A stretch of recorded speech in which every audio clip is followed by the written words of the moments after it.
তো গাইস দেখেন, আজকে গরুর মাংস রান্না করা হবে। তো এই যে আমার মেয়ে কুটে কেটে নিচ্ছে, আলু কুটে নিচ্ছে, পেঁয়াজ কেটে নিচ্ছে। তো এখন বসিয়ে দিব আমি বসে মাখায় বসাই দিব। এই যে মরিচ দিয়ে দিলাম, একটু ঝাল ঝাল করে রান্না করব, তাই অনেকগুলো মরিচের গুঁড়া দিয়ে দিলাম। এখন দিব হলুদের গুঁড়া। এই যে হলুদের গুঁড়া, অনেকগুলো মাংস,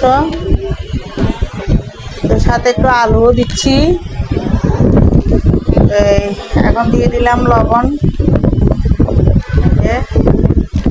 তারপরে এখন দিয়ে দিব এই যে মশলা, এটা মিক্সার মশলা দিয়ে দিচ্ছি। এই যে মাংসর, এটা রাঁধুনি মশলা, রাঁধুনি মাংস মশলা দিয়ে দিলাম। তারপরে এখানে হচ্ছে রসুন বাটা, এটা আদা বাটা, এটা অনেকগুলো আদা বাটা দিয়ে দিলাম। তো এখন দিব রসুন বাটা।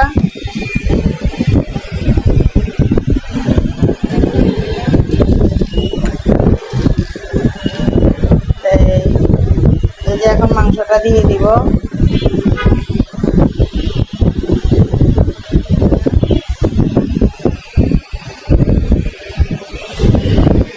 আমি প্রায় গরু মাংস, মুরগি এভাবেই রান্না করি, হাতে মাখাই রান্না করি। কেননা আমি ওই যে তেলে কষানোটা একটু কমে রান্না করি। এখন তেল দিয়ে দিব, পরিমাণ মতো তেল দিয়ে দিলাম। এই পানি দিয়ে দিব, দিয়ে ফুলে বসিয়ে দিব।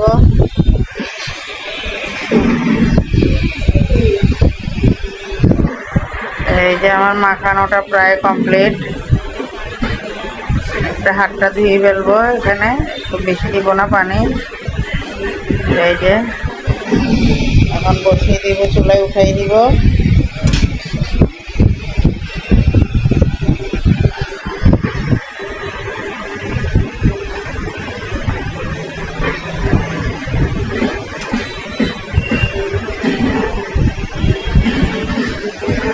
এই যে চুলায় বসিয়ে দিলাম, হতে থাক। যে কষানো হচ্ছে।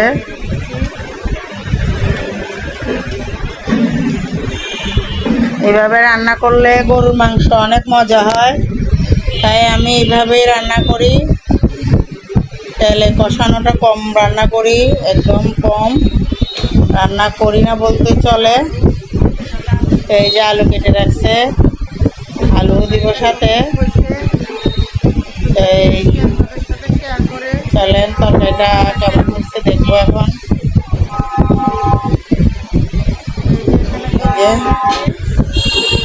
পানি দিয়ে দিলাম, এখানে হচ্ছে মাখা মাখা হইলে নামিয়ে ফেলবো।